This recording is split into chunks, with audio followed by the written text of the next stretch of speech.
Defamation के regarding बात करें तो डेफेमेशन जो है वो ऑलरेडी हमने सेक्शन 499 और 500 of the Indian penal code में भी पढ़ा था, right? That is BNS act. Defamation as पर जब हमने इंडियन पेनल कोड के रिगार्डिंग की तो बेसिकली सेम डेफिनेशन है, कोई डेफिनेशन में चेंजेस नहीं है। यहाँ पर भी सेम डेफिनेशन को लिया है। जो मैन की जो रेपुटेशन है वो एक वैल्यूबल प्रॉपर्टी है उसके लिए। Even every man has right to protect his reputation. हर पर्सन को ये अधिकार है कि उसको कोई डिफेम ना करे सोसाइटी में। पर आपको ये कितने नंबर ऑफ एग्जांपल्स मिल जाएंगे कि जहां पर कोई पर्सन जो है सुसाइड भी कमिट कर लेता है जस्ट बिकॉज कि उसको डिफेम किया जा रहा था, अननेसेसरली उसको हरास किया था, डिफेम किया था। तो वो डेफेमेशन जो है एक वैल्यूबल प्रॉपर्टी है उसकी। और अगर कोई भी पर्सन उस वैल्यूबल प्रॉपर्टी को लाइक हर्ट करने वाला है या उसको लाइक कहीं ना कहीं उसकी रेपुटेशन को हर्ट करने वाला, तो वो उसके पास कॉन्सिक्वेंसेस जो है वो हम लोग जज भी नहीं कर पाते। कई बार इस हमारे सिवियर कॉन्सिक्वेंसेस भी होते हैं। वो पर्सन सुसाइड भी कमिट कर लेते हैं। अगर उसने सुसाइड कमिट कर लिया तो फिर वो ऑलमोस्ट जो हमारा इंडियन पेनल कोड हमने किया था दैट इज सेक्शन 305 एंड 306 उसमें फॉलो करेगा, अबैटमेंट टू कमिट सुसाइड के रिगार्डिंग। तो आपके के कारण अगर किसी की डेथ होती है तो वो कहीं ना कहीं उसके कॉन्सिक्वेंसेस बहुत अलग हो जाते हैं, वो क्रिमिनल ऑफेंसेस में फॉल करते हैं। बट यहाँ पर डेफेमेशन की अगर बात करें तो defamation just is considered as a valuable security for every man and that person has a right to protect his own reputation.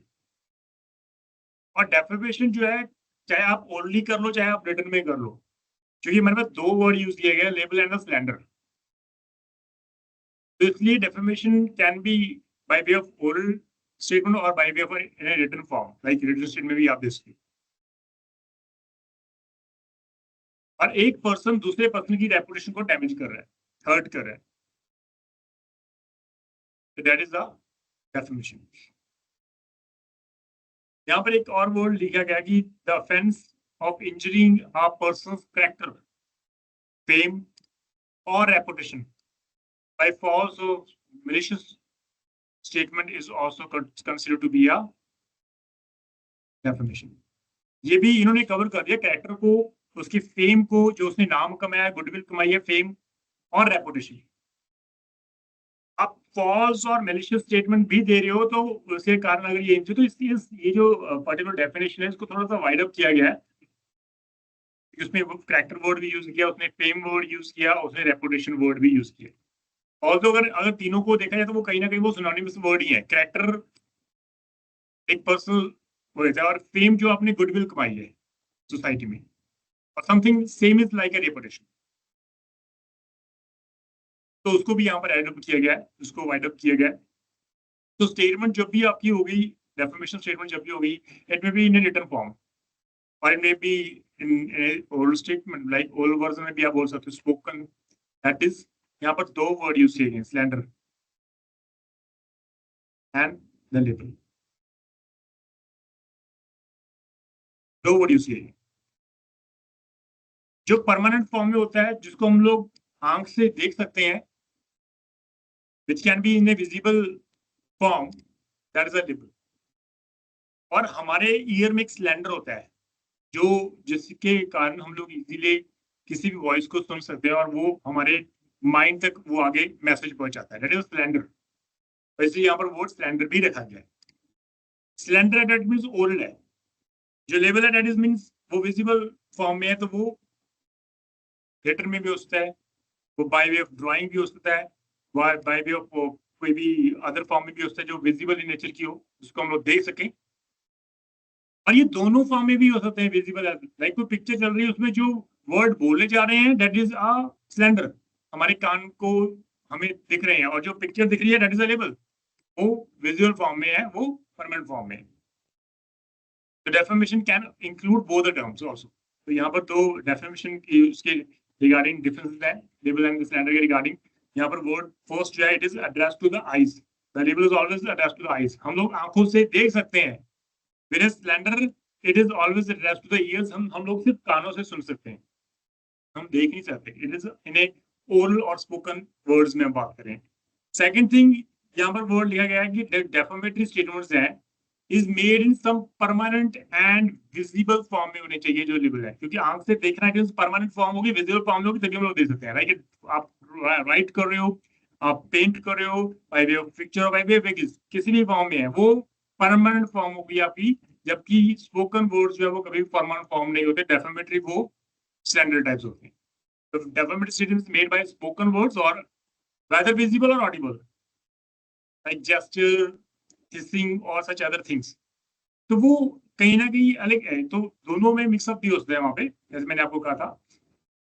यहाँ पे जो लेबल है वो एक्शनेबल टॉट है, एज वेल एज वो क्रिमिनल ऑफेंस भी माना जाता है, क्योंकि परमानेंट है, we have a documentary proof as well. But any जो स्लैंडर है वो सिर्फ सिर्फ आपकी सिविल इंजरी को हर्ट कर रहा है, वो क्रिमिनल ऑफेंस नहीं है, accept in certain cases. Otherwise वो इन जनरल अगर बात करें तो वो सिविल नेचर का ऑफेंस है। यहाँ पर एक्शनेबल टॉट है, क्योंकि लेवल जो है एक्शनल टॉट है वो as well as criminal offence है, इसलिए वो ये एक्शनेबल है, वो पर से एक्शनेबल है। ये एक्शनेबल पर से विदाउट एनी प्रूफ, क्योंकि वो ऑलरेडी परमानेंट फॉर्म में है, बिना प्रूफ के भी आप सूट फाइल कर सकते हो। But on the other hand अगर बाय स्पोकन वर्ड है, जब तक आपको एक्चुअल डैमेजेस नहीं होते तब तक तो आप उसको प्रूव नहीं कर पाओगे। तो on the other hand slander में you have to prove that कि वहां पर एक्चुअल डैमेजेस हुए हैं, उसके बोलने के कारण, उसने जो स्पोकन वर्ड्स बोले हैं उसके कारण मुझे हर्ट हुआ है, रेपुटेशन मेरी हर्ट हुई है और एक्चुअल में मुझे डैमेजेस हुए हैं सोसाइटी में। तो you have to prove those damages, तो इसलिए ये एक्शनेबल पॉलिसी नहीं है। आपको पहले प्रूव करना पड़ेगा, फिर आप सुन पाएंगे। You have to like now we have a element of defamation. कुछ एलिमेंट्स है हमारे, like the statement should be made, बिना स्टेटमेंट के तो कुछ नहीं होता। स्टेटमेंट में भी इन एनी विजिबल फॉर्म, जिसको आप रीड कर सकते हो, विजिबल रिप्रेजेंटेशन होती है वो। तो statement can be by words either spoken or intended to be read, or by signs or by visible representation. We have example, for example, A is asked, who stole B's diamond ring? कि B की ring किसने चुराई? A points to C. A ने सिर्फ point किया, बोला नहीं, just ही points, उसने फिंगर कर दी C की तरफ। Intending to cause everybody to believe, जो वहां पर प्रेजेंट थे उनको ये बिलीव हो कि सिर्फ C ने ही उसकी डायमंड रिंग चुराई है। This is a defamation. This is a defamation. तो ये ओरल फॉर्म में है, तो ये, और उसने पॉइंट आउट किया, तो ये दोनों है, स्लैंडर भी है, बेसिकली ये स्लैंडर फॉर्म में है। The second is the statement must refer to the plaintiff. जिसे सूट फाइल किया, ये जनरल फॉर्म में नहीं होनी चाहिए कि सभी चोर है, नो। अगर मैं कहता हूँ सिर्फ ये पर्टिकुलर एक्ट चोर है तब डेफेमेशन है। गांव में सभी चोर है तो that is not a defamation. तो स्टेटमेंट, जो defamatory statement, it should be refer to that particular person, that is a plaintiff. The defamatory statement must refer to the person, class of persons or trustee of a company. Class of person चाहे कोई particularly एक religion के person वहां पर अगर रहते तो वहां पर एक पर्टिकुलर क्लास ऑफ पर्सन को भी अटैक कर सकते, चाहे वो सिख है, चाहे वो हिंदू है, चाहे ज्यू है, चाहे बुद्धिस्ट है, चाहे कोई भी है, चाहे मुस्लिम है, चाहे क्रिश्चियन है। अगर पूरी लोकेलिटी में कुछ part of person, class of person वहां पर रहते हैं, चाहे किसी भी क्लास का हो, चाहे वो जनरल क्लास का हो, चाहे शेड्यूल कास्ट का हो, चाहे शेड्यूल ट्राइब्स का हो, चाहे वो ओबीसी का हो, चाहे वो बैकवर्ड क्लास का हो, तो क्लास ऑफ पर्संस और the trustee of the company, किसी को भी कर सकते हो। सो रेफरेंस जब भी होगा, मे बी एक्सप्रेस भी होता है और इम्प्लाइड भी होता है। ये आपने जो स्टेटमेंट दिए में भी एक्सप्रेस और में भी इम्प्लाइड फॉर्म, और जिसको हम लोग बोलते हैं। तो इट इज नॉट नेसेसरी कि plaintiff has to be mentioned by name. ये जरूरी नहीं कि प्लेंटिफ को बाय नेम ही इसको बोलेंगे। एग्जाम्पल, इनडायरेक्ट इन्यूंडो जिसको बोलते हैं, इन्यूंडो, तो वो एक टाइप का एक इनडायरेक्ट वे में भी डेफिनेशन है, जो जरूरी नहीं बाय नेम ही हमेशा उसको कॉल किया जाए। We can still be recognized by that statement कि ये एक्स की ही बात कर रहा है, तो वो डेफामेटरी स्टेटमेंट होगी। जो डेफामेटरी स्टेटमेंट जिसके बारे में हम दे रहे हैं, चाहे वो पर्सन जो है वो लिविंग है, चाहे वो डेड है, हर पर्सन की रेपुटेशन होती है। डेड पर्सन की भी रेपुटेशन होती है, लिविंग पर्सन की तो है। तो जो पर्सन जिसके अगेंस्ट हम डेफामेटरी स्टेटमेंट दे रहे हैं, may be a living person, a creature, और मे बी अ डेड। लेकिन अगर कोई पर्सन डेड है तो उसके बिहाफ पे कोई तो सूट फाइल करेगा। तो defamation suit on behalf of the dead person can be filed only if the person filing the suit has an interest or not, otherwise नहीं।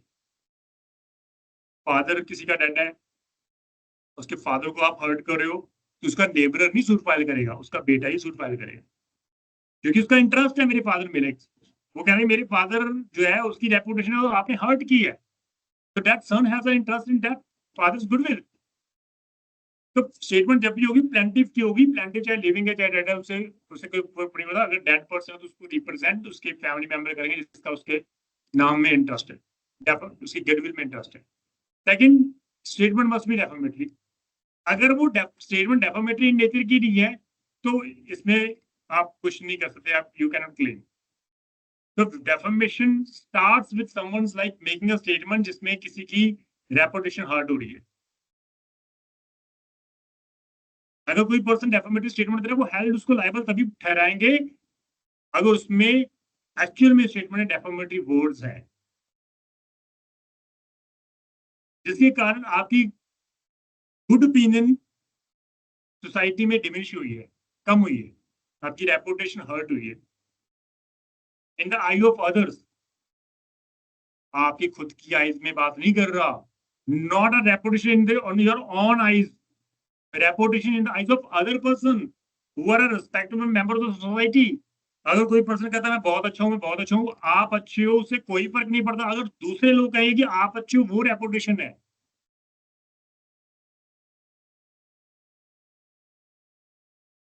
तो अब्यूजिव लैंग्वेज अगर आप यूज करते हो may also be defamatory, like to call a hypocrite or a habitual drunkard person। आप society में कहते हो ड्रंकर्ड पर्सन है तो ऑब्वियसली अगर वो नहीं पीता तो अगर आप जानबूझकर उसको एलिगेशन कर रहे हो तो वो कहीं ना कहीं वो गलत है, वो डेफामेटरी है। अगर उसकी रेपुटेशन हर्ट होती है, नॉट अदरवाइज। अगर ड्रंकर्ड को आप ड्रंकर्ड बोलोगे तो उससे उसको कोई फर्क नहीं पड़ता, वो चाहे जितना मर्जी सूट फाइल कर रहे हो, उससे कोई फर्क नहीं पड़ता, क्योंकि आपने गुड फेथ में रियल पिक्चर को सामने रखा सोसाइटी में।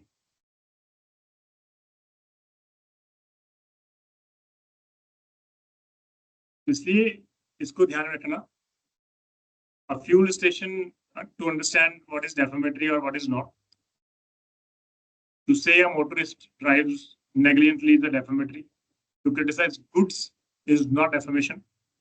To say that a baker's bread is always unwholesome is defamatory, क्योंकि किसी को आप उससे उसकी गुडविल हर्ट होगी, रेपुटेशन कम होगी कि आपका जो बेसिकली जो ब्रेड है वो सबसे लाइक मार्केट में सबसे घटिया है, जबकि उसका बेटर है। आप वो ऐसा र्यूमर फैला रहे वो गलत है, तो उससे उसकी रेपुटेशन हर्ट होती है, डेफिनेटली वो सूट फाइल करता है। To state that a person has not that degree of skill which he holds himself as possessing is defamatory। ये भी defamatory है। अगर कोई पर्सन वेल स्किल्ड पर्सन है और आप कहते हो कि इसके उसमें कला ही नहीं है, जिसके कारण उसकी रेपुटेशन अगर सोसाइटी में गिर गई है या डिमिनिश हो गई है, तो definitely it is a defamatory। Then second thing is the attention of the wrongdoer। उसके रिगार्डिंग अगर बात करें, so person making the defamatory statement knows that there are enough chances of other people believing the statement to be true। आपने defamatory statement दी, आपने इस purpose के लिए दी कि दूसरे पर्सन आपकी स्टेटमेंट के ऊपर बिलीव करेंगे वो ट्रू है, और उसका रिजल्ट क्या होगा, causing injury to the reputation of that person जिसको आप डिफेम कर रहे हो। तो tension should be there. Finally जो अगर बात करें तो स्टेटमेंट शुड बी फॉल्स।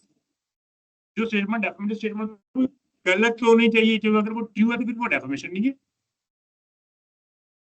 वो फॉल्स होनी चाहिए जो आपने स्टेटमेंट दी है। तो defamatory statement should be false because the truth is the defence of defamation, इसलिए वो फॉल्स है। ये में statement should not be privileged. हम लोग पढ़ेंगे कौन सी प्रिविलेज है कौन सी प्रिविलेज नहीं है, तो प्रिविलेज नहीं होनी चाहिए जहां पर खुद लॉ कहता है कि ठीक है आपने वो स्टेटमेंट दी है तो आपको प्रिविलेजेस है, क्योंकि वहां पर आपकी लाइबिलिटी को कोर्ट लॉ खुद प्रोटेक्ट कर रहा है, you are not liable. Privilege one, आपने देखा होगा पार्लियामेंट में एक दूसरे मंत्री को क्या कुछ कहते रहते हैं, गलत डेफामेटरी वर्ड यूज करते हैं, इंसल्ट करते हैं, बट उससे कोई फर्क नहीं पड़ता, वो प्रिविलेज वर्ड है। And it should be published. जो स्टेटमेंट है शुड बी पब्लिश्ड, वो पब्लिश नहीं है तो कुछ नहीं है। आपने जिसको डिफेम करना सिर्फ उसी को वो स्टेटमेंट बोली है तो वो डेफामेशन नहीं है। It should be published means कि वो दूसरे लोगों को पता होना चाहिए, वो वायरल होनी चाहिए जो आप न्यूज दे रहे हो। स्टेटमेंट जो है अगर वो पब्लिश नहीं है तो वो कहीं भी डेफामेशन नहीं है। अगर थर्ड पर्सन को वो रीच ही नहीं कर रही, कम्युनिकेट ही नहीं कर रहे आप थर्ड पर्सन को, तो वो कोई भी डेफामेशन नहीं, क्योंकि डेफामेशन जो होती है वो इन the eyes of other person होती है। अगर अदर पर्सन को वो कम्युनिकेट ही नहीं कर रहे आप स्टेटमेंट, तो वो डेफामेशन नहीं है। इन महिंद्रा राम वर्सेस हरनंदन प्रसाद का केस है, the defendant was held liable because he had sent a defamatory letter written in Urdu, despite knowing the fact that the plaintiff could not read Urdu, and ultimately the letter will be read by someone else. मुझे पता है कि वो अगर मैं x को letter send कर रहा हूँ और मैं उर्दू में कर रहा हूँ जिसमें मैंने डेफामेटरी स्टेटमेंट लिखी है, मुझे पता है एक्स को पढ़ना ही नहीं आता उर्दू, तो डेट मीन्स वो किसी को पढ़ाएगा ये उर्दू में है भाई प्लीज पढ़ के सुनाओ, और जो पढ़ेगा उसके कंटेंट को उसको पता लग जाएगा, तो वो ऑटोमेटिकली पब्लिश हो गया, तो कोर्ट ने कहा भाई ये defamatory. Third person believes the defamatory statement to be true, ये भी इंपॉर्टेंट है। जब तक वो बिलीव नहीं, लेकिन थर्ड पर्सन के सामने आपकी रेपुटेशन है, आपकी रेपुटेशन इतनी बेस्ट है सोसाइटी में कि अगर कोई पर्सन र्यूमर भी फैलाएगा तो सोसाइटी कहती नहीं हमें पता है ये र्यूमर है, वो ऐसा पर्सन ही नहीं है, तो दैट मींस आपकी रेपुटेशन हर्ट ही नहीं हुई। अगर सोसाइटी ये सोच रही है कि यस वो जो र्यूमर फैल रहा है वो सही है, तब आपकी रेपुटेशन कम होगी, अदरवाइज नहीं। तो जब आपकी रेपुटेशन कम होगी, डिमिनिश होगी, हर्ट होगी, तभी वो सूट फाइल कर सकते हो। तो थर्ड पर्सन बिलीव कि वो सही है, and statement definitely must cause injury, means reputation को हर्ट होना चाहिए यहाँ पर।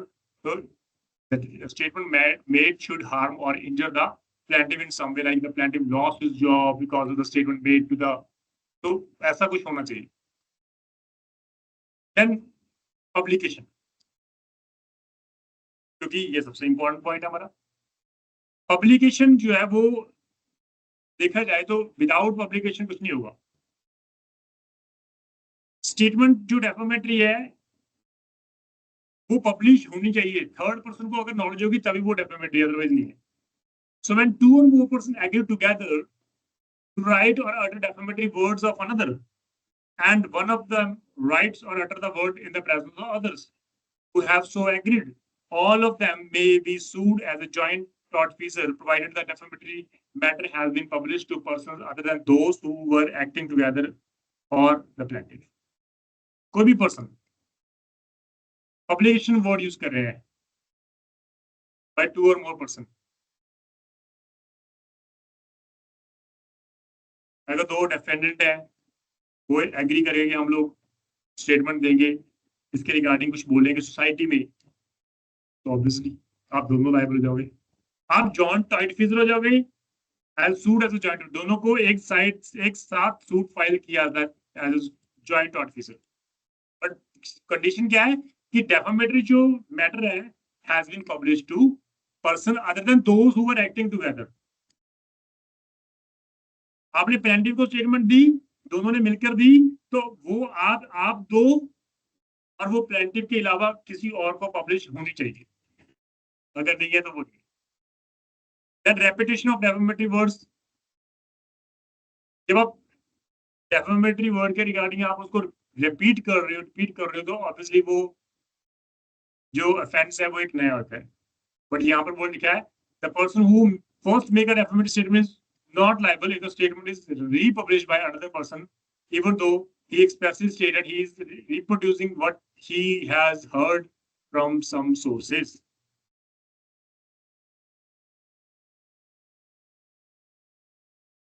First person, generally, the first person who makes a defamatory statement is not liable. अगर उसकी स्टेटमेंट के बाद the statement is republished by another person, किसी और ने पब्लिश कर ली, even though he expressly states, चाहे उसने वो बोला होगी भाई मैं मुझे किसी सोर्सेज से पता लगा है, लेकिन फिर आप लायबल नहीं होने वाले। However, no person has a right to repeat a slanderous statement without any justification। हालांकि ये तो रूल है कि बिना किसी कारण के आप रिपीट नहीं कर सकते स्लैंडरस statement. So if a person who is aware that a defamatory statement is false and still repeats or communicates it further, then he can also be held liable for the defamation as well. वो liable हो जाएगा. अब defamation by omission, आपकी तो duty थी, but you failed. By omission, omission is a kind of sense of duty. जहां पर आपकी ड्यूटी थी, but you failed to obey that part of duty. वहां पर आपकी गलती हो गई और वो पब्लिश हो गई. It may be publication by omission, like एक पत्रकार एक प्रॉपर वे में अपना स्टेटमेंट जो रिकॉर्ड कर एडिटर को दे देता है कि कल न्यूज़पेपर में उसको पब्लिश करना है. एडिटर ने मना कर दिया कि इसको पब्लिश मत करना, बट बाय मिस्टेक तो पब्लिश हो गई. It is defamation by omission. It was the duty of that editor, but instead of that वो पब्लिश हो गई, not by intention but by omission. So there may be publication by omission as well. Failure by the defendant authorized and able to remove defamatory matters which is the work of another is published by him. Not liable. For example, someone puts up a defamatory letter on the notice board of a club. Club में आप notice board पर defamatory letter आप वहाँ पर लगा देते हो. And the person in charge has not removed it. वो remove ही नहीं करता एक proper within a reasonable time में, तो वो भी काउंटेबल होगा जो आपने रिमूव नहीं किया. It is your duty and you fail to obey your part, you are liable. तो इसलिए यहाँ पर बाय ओमिशन है. Then measure of damages in defamatory publication, how to measure. So the court must take the following things into consideration. देखो, reputation किसी की major नहीं की जा सकती, उसको नाप तोल नहीं सकते हम लोग किसी की रेपुटेशन को. कभी ये पॉसिबिलिटी नहीं है, कोई ऐसा यंत्र बना ही नहीं है, कोई इंस्ट्रूमेंट ही नहीं बना जिससे हम लोग चेक कर सके लाइक का थर्मामीटर की फीवर कितना है. ऐसा कोई यंत्र नहीं बना है जैसे ये पता लग सके डेफामेट जो डेफामेटरी स्टेटमेंट है उसके कारण उसकी गुडविल कितनी नीचे गिरी है, कितना नुकसान होगा. बट ऑल्दो द कोर्ट जो है वो कुछ पार्ट्स का ध्यान रखेगी, like the conduct of plaintiff उसको भी ध्यान रखेगी, his position in the society कैसी है वो भी ध्यान रखेगी, द नेचर ऑफ लेबल जो क्या वो क्या था, स्टेटमेंट क्या डेफमेटरी स्टेटमेंट में क्या थी वो भी ध्यान रखी जाएगी. एब्सेंस और रिफ्यूजल ऑफ एनी रिएक्शन और अपॉलजी बाय ऑफ लेबल, क्या उसके बाद अपॉलजाइज की है जो डिफेंडेंट है कि उसने क्या सॉरी फील किया है, वो भी ध्यान रखा जाएगा. The whole conduct of the defendant from the date of the publication of libel to the date of the decree, पूरा कंडक्ट ऑफ द डिफेंडेंट को ध्यान रखा जाएगा. उसके बाद फैसला सुनाया जाएगा कि कितना कंपनसेशन देना है, कितना नहीं देना. Otherwise, there is no hard and fast rule to measure the defamatory statement to pass the compensation to the plaintiff. We have a case, Guruntala Venkateswarlu versus B. Demudu. The respondent was a bank officer. The defendant, the respondent, he was a bank officer, and was sent on deputation to work as a managing director of cooperative society. Deputation में हम लोग भेज देते हैं normally किसी भी officer को. Deputation पे होता है वो परमानेंट नहीं होता. फॉर द टाइम बीइंग हम लोग किसी भी गवर्नमेंट ऑफिसर को डेपुटेशन के लिए किसी दूसरे डिपार्टमेंट में सेंड कर सकते हैं. ये तो नॉर्मल रूल्स है हमारे. तो एपिलेंट का जो प्रेसिडेंट ऑफ सोसाइटी था send a complaint to the bank alleging that the respondent had illicit connection with the ladies. तो एपिलेंट कौन था? उस सोसाइटी का प्रेसिडेंट, कोऑपरेटिव सोसाइटी का प्रेसिडेंट, जिसमें आप एज ए मैनेजिंग डायरेक्टर काम कर रहे हो. तो एप्लीकेंट जो था प्रेसिडेंट था, उसने एक लेटर लिखा कंसर्न्ड बैंक को, क्योंकि वो बैंक से ही आया था. उसने बैंक को लिखा, उसकी में क्या एलिगेशन किया कि जो आपने सेंड किया है person as a managing director हमारी कॉर्पोरेट सोसाइटी में, उसका हमारे ही ऑफिस में किसी लेडी के साथ इलिसिट रिलेशनशिप है. वो लेटर के कारण which effect the images of society during the tenure as the managing director, जिससे हमारी पूरी सोसाइटी की जो छवि है वो खराब हो जाती है. Respondent send a reply denying the allegation made against him. But respondent जो था उसने डिनाई कर दिया कि ऐसा है, बिल्कुल गलत है, मेरा किसी के साथ कोई रिलेशनशिप नहीं है. Then the branch manager of the bank conducted an inquiry. तो ब्रांच मैनेजर जहां से उसको भेजा गया था, उस ब्रांच मैनेजर ने इंक्वायरी कंडक्ट की और found out that the allegation were false, कि जो प्रेसिडेंट ने एलिगेशन लगाए थे वो फॉल्स इन नेचर के थे, and were made only with a view to see that the respondent is not deputed to inspect the affairs of the society. इसलिए उसको उसको डिफेम किया गया ताकि वो कॉर्पोरेट सोसाइटी में दखल अंदाजी ना दे, वो प्रॉपर अकाउंट स्टेटमेंट ना चेक करे, इंस्पेक्ट ना करे प्रॉपर उनको प्रॉपर वे में, इसलिए उसको उसकी रेपुटेशन को हर्ट किया गया. So respondent filed finally a suit of defamation alleging 20,000 rupees as a compensation. Court held that the allegations were per se defamatory. Letter में था, as I said earlier, कि जिसमें हमें डेफिनेशन डिफरेंस किया था कि जो लेवल है वो पर से जो है वो एक्शनेबल है, and apparent was liable, apparent को लायबल ठहराया गया था डैमेजेस के रिगार्डिंग, लेकिन कोर्ट ने थोड़ा डैमेजेस कम कर दिए 5,000, लेकिन उसको लायबल तो ठहराया गया. Can be another case defamation versus freedom of speech. अगर इसके रिगार्डिंग बात की जाए तो डेफमेशन इज इन जनरल जैसे हमने किया है, और फ्रीडम ऑफ स्पीच की अगर बात करें, राइट, फ्रीडम ऑफ स्पीच की आर्टिकल 21, बोलने का अधिकार आपके पास है लाइफ एंड लिबर्टी में. आर्टिकल 19 में आपको अधिकार दिया गया है, बोलने का अधिकार वहां पर भी है. तो ये दोनों आर्टिकल 19 और आर्टिकल 21 तो कॉन्स्टिट्यूशन जो आपको राइट दे रहे हैं उसका और डेफमेशन के रिगार्डिंग अगर बात की जाए, आपको पूर्ण अधिकार है, लेकिन आपने कॉन्स्टिट्यूशन में पढ़ा होगा कि जो आपका फंडामेंटल राइट आर्टिकल 90 में राइट टू स्पीच की बात करो, that is not your absolute right. आपकी उस राइट को कर्टेल किया जाता है, उसको रिस्ट्रिक्शन में रखा जा सकता है, कंडीशंस इंपोज की जा सकती हैं. इसलिए वो जो फ्रीडम ऑफ स्पीच है, that is not your absolute right. The question that arises is whether the liability arising out of the defamation is a violation of the right to freedom of speech. कोई person कहता भी आपने मुझे defame किया है, वो कहता नहीं नहीं नहीं, डिफेम क्यों किया, मेरा तो राइट टू स्पीच है जी, अधिकार है मेरा फंडामेंटल राइट है, मैं बोल सकता हूँ. अब मेरे बोलने से आपको नुकसान होता है तो उसने मेरी क्या गलती, मेरा तो फंडामेंटल राइट है. तो लॉ कहता है ये फंडामेंटल राइट कुछ नहीं है, वो एब्सोल्यूट नहीं है. आपकी किसी स्टेटमेंट के कारण किसी को हर्ट हुआ है तो that is not your fundamental right of speech. तो इसको सुब्रमण्यम स्वामी वर्सेस यूनियन ऑफ इंडिया में डिस्कस किया गया था, आपने ये पढ़ा होगा कॉन्स्टिट्यूशन में. तो the petition regarding the decriminalisation of defamation was filed, the petition challenging the constitutional validity of section 490 and 500 of the IPC. सबसे पहले उसने वो चैलेंज किया कि नहीं, मेरा ये फंडामेंटल राइट वायलेट कर रहा है. 499 and 500 of the Indian penal code, these sections violated my fundamental right to speech. तो सुब्रमण्यम स्वामी के केस में कोर्ट ने कहा कि नहीं, reasonable restriction can be imposed.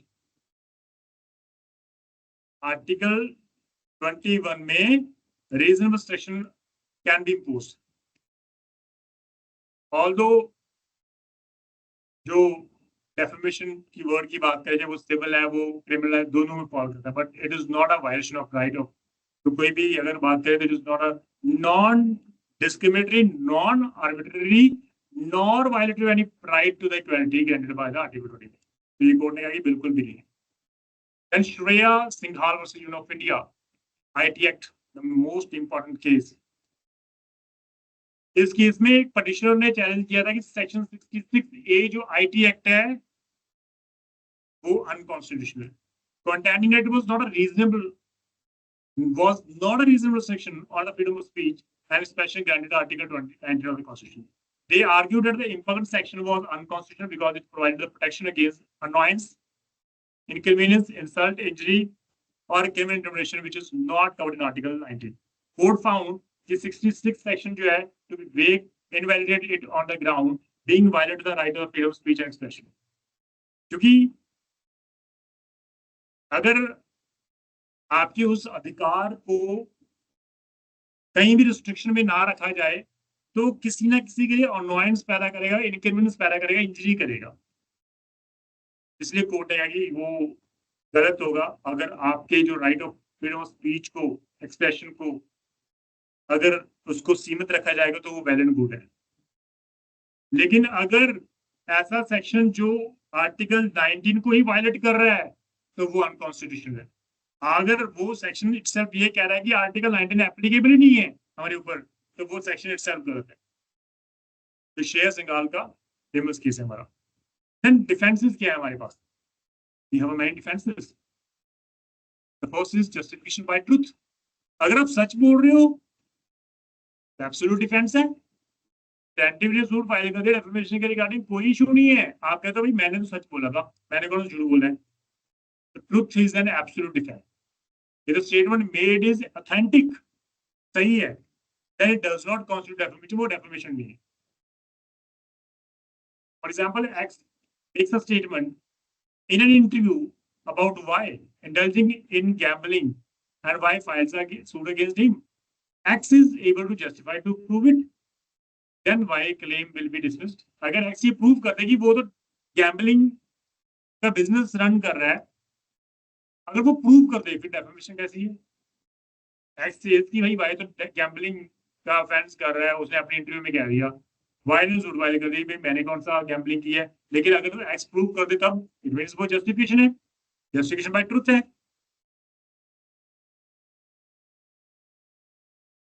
तो ये प्रूव आपको करना पड़ेगा, अदरवाइज अगर प्रूव नहीं कर पाए तो आपका केस आपके अगेंस्ट हो गई। तो we have a case Radheshyam Tiwari case है। इस केस में डिफेंडेंट जो था वो प्रूव ही नहीं कर पाया कि जस्टिफिकेशन जो है वो ट्रुथ थी।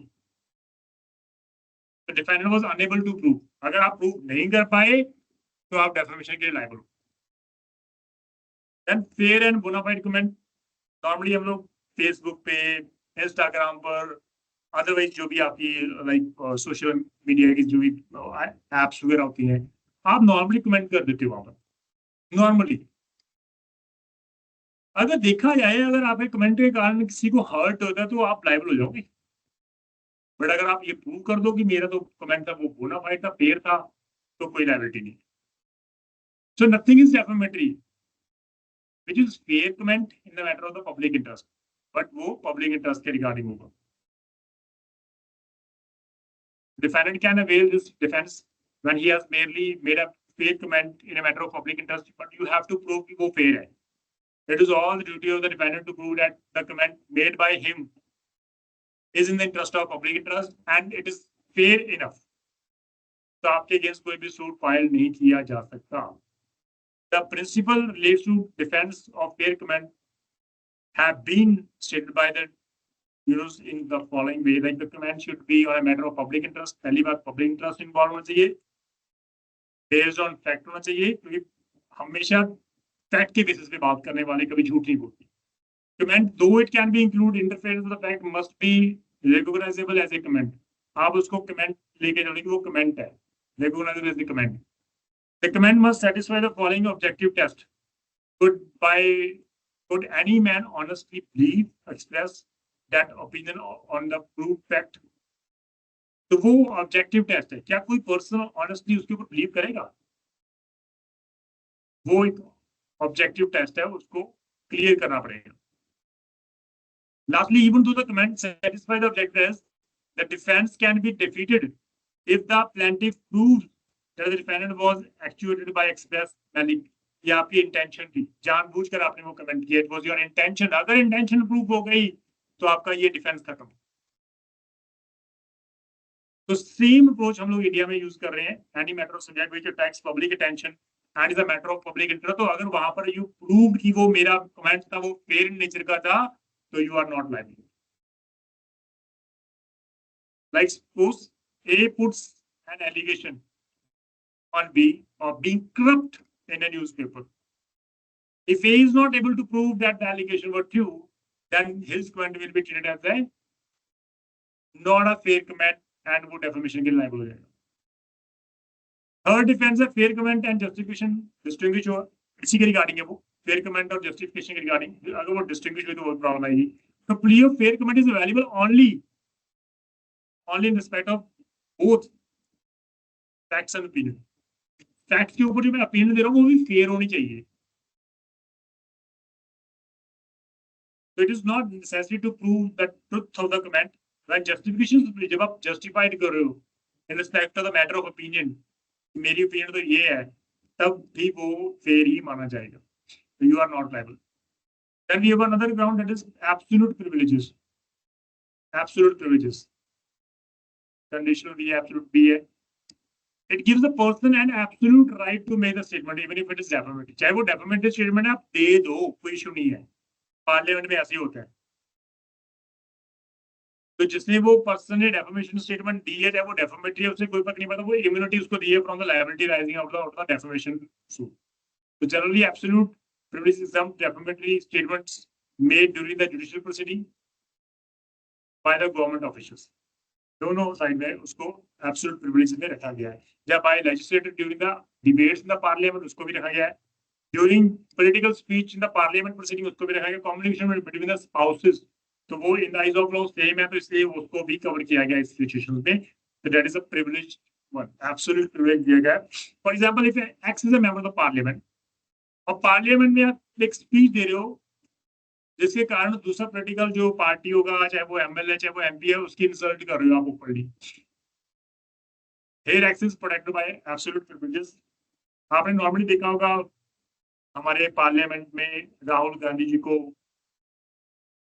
अदर पर्सन्स को पप्पू वर्ड यूज करते हुए, और ये बड़ा फेमस हो गया हमारी सोसाइटी में। पप्पू वर्ड्स यूज कहाँ से स्टार्ट हुआ? भाजपा से। पहले तो कभी पप्पू था नहीं, वो उन्होंने स्टार्ट किया। जब तो कांग्रेस तो वो खुद है, तो भाजपा ने स्टार्ट किया था। वो पप्पू वर्ड जो है वो हर किसी के माउथ पे है कि Pappu Pappu, but finally he prove that he is not अ पप्पू। जब आपकी मेजोरिटी गिर गई तो वो पप्पू नहीं है। तो बट प्रॉब्लम ये है कि वो पार्लियामेंट में है, अगर बाहर दे रहे हो तो वो पप्पू आपके ऊपर सूट फाइल कर सकता है। But why you are using the word against me? I'm not a papu. I have a specific name. Call me by name. तो बट क्योंकि वो पार्लियामेंट में इसलिए कोई ऑफेंस नहीं है। In the case of TJ Ponan versus MC Varghese, the court held that the letter sent by the husband to his wife, which contained defamatory about the father-in-law, does not in case of defamation. तो father और wife में आप wife को, अपनी wife को आप letter लिख रहे हो जिसमें आप उसके फादर के अगेंस्ट बहुत कुछ लिख रहे हो, बट वो जो लेटर वो वाइफ को लिखा गया है, तो उसकी पब्लिकेशन तो अभी हुई नहीं है। तो it is privileged communication between the spouses as per section 120 of Indian Evidence Act as well. तो Chatterjee Chatterjee versus secretary of the state, इसमें भी कोर्ट ने ये कहा था ये लेटर फ्रॉम द सेक्रेटरी है of state of India to his parliamentary and the secretary providing the material for the answer to the parliamentary question was absolutely, वो भी privileged है in between those। तो ये privileged वन है। यहाँ पर कोई भी अगर चाहे defamatory word भी यूज कर रहे हो उसे कोई फर्क नहीं पड़ता, वो अपने आप में privileged वन है, absolute है। Then parliamentary privilege in the Indian constitution में भी वर्ड लिखा गया, आर्टिकल 19 आपको अधिकार दे रहा है, राइट टू स्पीच, और आर्टिकल 105 194 आपको पार्लियामेंट में अधिकार दे रहा है। There are certain rules and regulation, और पार्लियामेंट प्रोसीडिंग के दौरान उसको रखा जाएगा। आर्टिकल 19 को एक साथ लिखा जाएगा। तो 105 and 194 of the Indian Constitution gives certain rights immunity to the members of the House of Parliament, चाहे वो लोकसभा चाहे वो राज्यसभा, दोनों को अधिकार ये है कि आप खुलकर बोल सकते हो किसी के अगेंस्ट। आपको जनता ने चुनकर भेजा और जनता की आवाज को आपको पार्लियामेंट में रखने का अधिकार है। उससे चाहे आप किसी की डिफेम करो, चाहे कुर्सी मारो, कुछ भी करो, प्रिविलेज्ड वर्ड, कोई डेफामेशन नहीं। तो आर्टिकल 104 क्या कहता है? 105 state that a member of parliament shall not be liable to any proceeding civil or criminal in any court for a statement made in the debates in the parliament. बिल्कुल immunity दे रखी है हमें, freedom है बिल्कुल, बोलो आप जितना बोल सकते। PV Narasimha Rao versus state के केस में भी ये भी फेमस केस रहा है हमारा। एपेक्स कोर्ट ने एड किया जो article 1052 gives immunity from court proceedings extends even to taking of bribes by a member of parliament for the purpose of voting in a particular manner from level 105 भी आ गया। Second clause हमारी यहाँ पर क्या कहती है? of article 105 confers immunity inter alia in respect of anything said in the parliament. The word anything is of the widest import. इन्होंने word जो कहा कि आप पार्लियामेंट जो वर्ड बोल रहे हो वो वाइडेस्ट सेंस में लेके गए, और इज इक्वल टू एवरीथिंग। उन्होंने कहा कि सब कुछ इसमें इंक्लूड होता है। The only limitation is the word must be spoken, वो spoken होना चाहिए, during the sitting on the parliament, जब आप पार्लियामेंट में बैठे तब होना चाहिए। तो ये जो फ्रीडम है is given even to non members like the attorney general of India, वो तो मेंबर नहीं है but he has the right to sit in the parliament, तो उसको भी ये अधिकार दिया गया है so that every member can participate freely in the debates and discuss without any fear. इसलिए ये अधिकार संपूर्ण अधिकार दिए गए उसको एंड क्वालिफाइड, एब्सोल्यूट नहीं है, क्वालिफाइड है।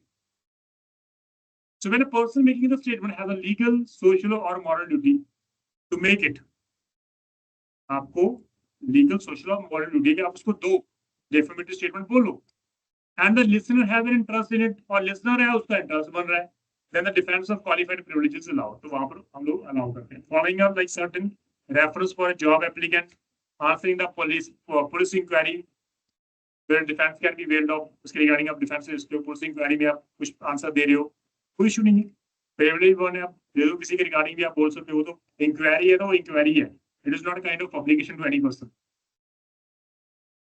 रेफरेंस, आप किसी का रेफरेंस दे रहे हो जॉब के लिए एप्लीकेंट के रिगार्डिंग, उसके regarding fair criticism of published books, normally हम लोग बोलते हैं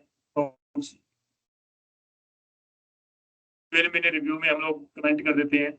आजकल तो नॉर्मल हमारा सिस्टम ये है कि हम लोग रिव्यू चेक करके हम लोग पिक्चर देखने जाते हैं कि उसका कितना पॉइंट है, 10 में से कितना है, 9 है, रेटिंग कितनी है, 8 है, 6 है, उसके अकॉर्डिंग हम लोग पिक्चर देखने जाते हैं, तो वो रिव्यू फेयर होना चाहिए। Communication between the parents and the teachers, it is not a defamation, वो प्रिविलेज है चाहे वो क्या कंडीशनल है। Communication between the employer and employees, communication between the traders creditors, सबको यहाँ पर रखा गया, लेकिन वो क्वालिफाइड प्रिविलेजेस में रखा गया। So these privileged communication must relate to a business at hand, even if it was said was untrue, चाहे वो untrue है उससे कोई फर्क नहीं पड़ता, लेकिन यहाँ पर रखा गया है कि उसको कंडीशनल प्रिविलेज में।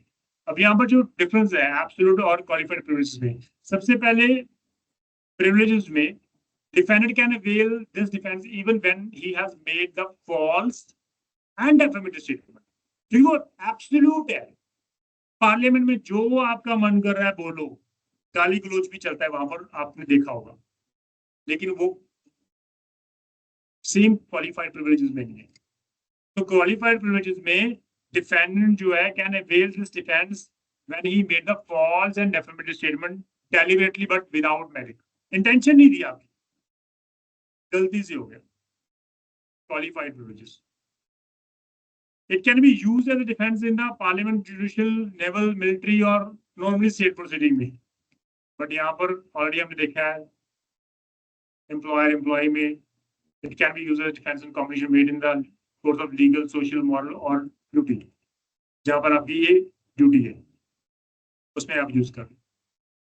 अब statement of opinion, her person की ओपिनियन है, आपकी ओपिनियन क्या है किसी के रिगार्डिंग, मेरे रिगार्डिंग, नबी सर के रिगार्डिंग, आपके और भी नेबर्स होंगे उसके रिगार्डिंग, जो आपका वेल विशर है उसके रिगार्डिंग आपकी ओपिनियन क्या है। तो that particular opinion if it is based on like आप जो बोल रहे हो फेयर बोल रहे हो, सही बोल रहे हो, on the basis of fact बोल रहे हो, आपकी opinion,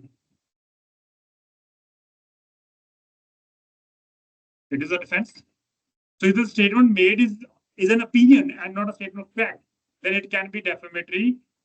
It cannot be a defamatory. For example, if a person say that he finds an actor ugly, like ठीक है मुझे नहीं अच्छा लगा कोई एक्टर अगली लगा है, तो इससे कोई फर्क नहीं पड़ता।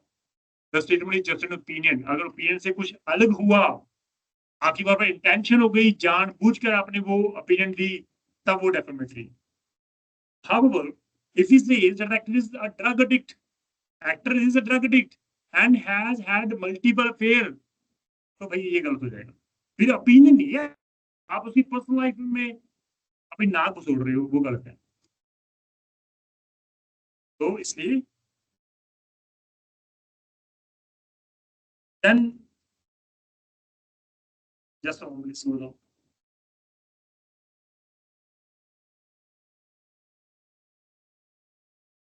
Now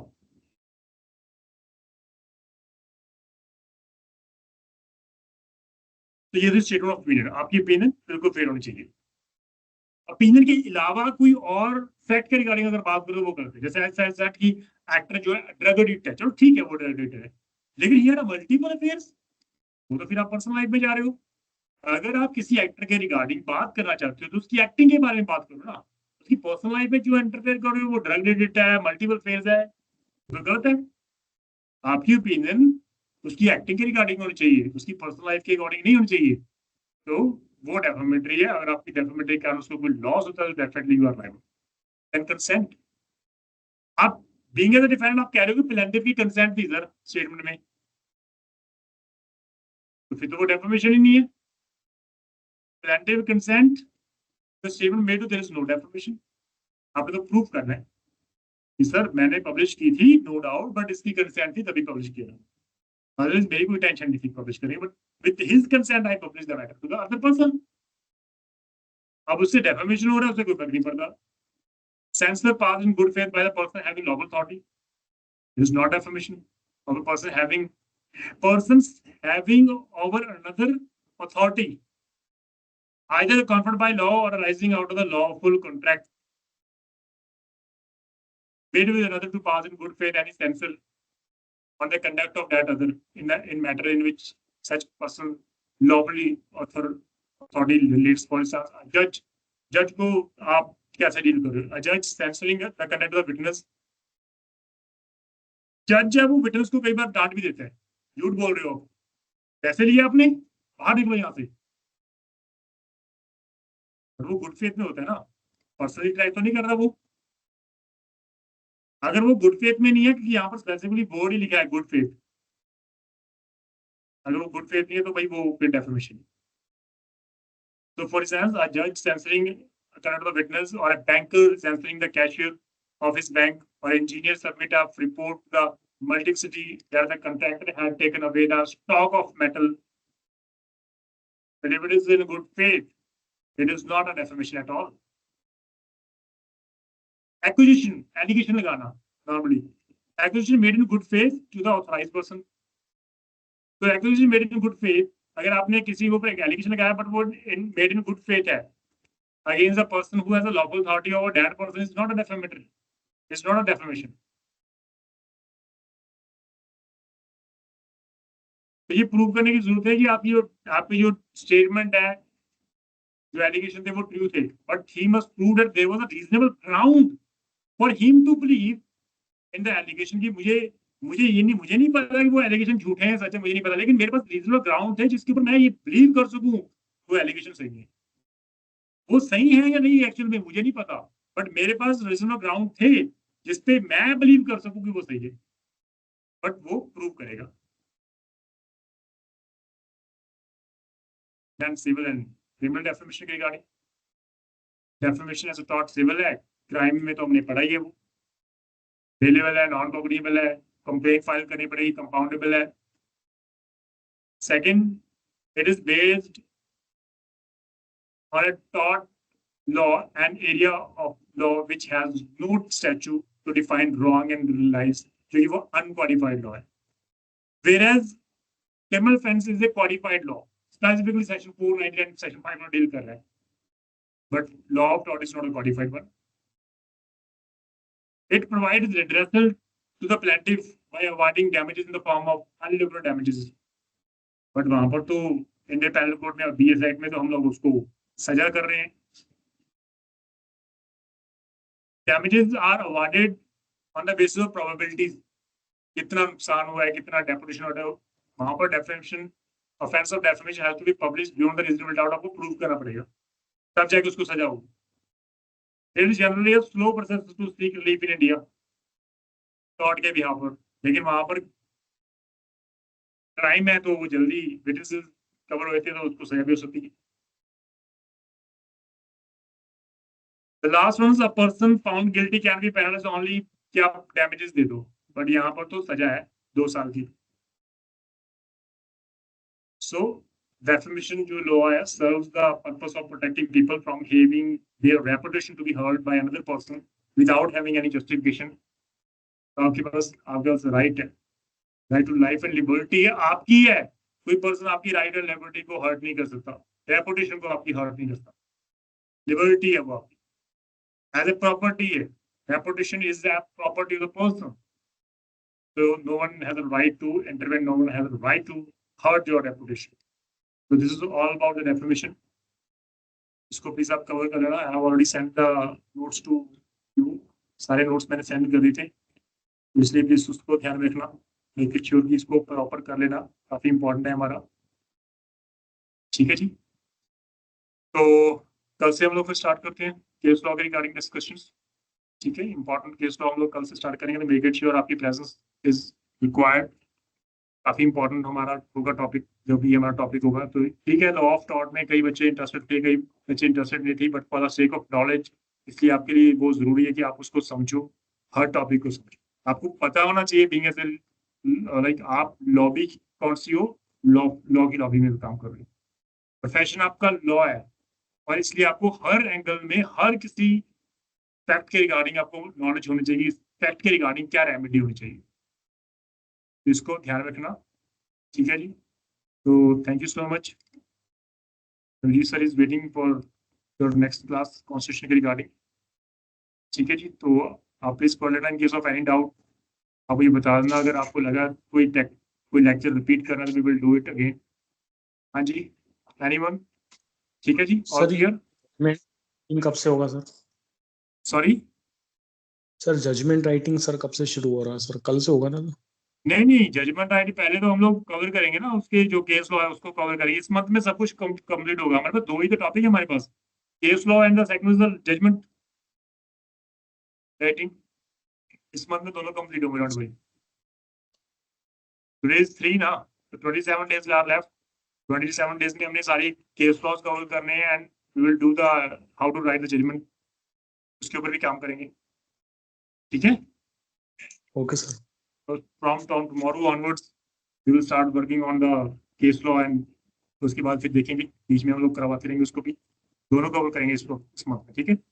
thank you so much. Sir is just waiting, तो विद इन अ मोमेंट आपको सर ज्वाइन करेंगे. Thank you. Good night. Bye. Good night, sir. Good night.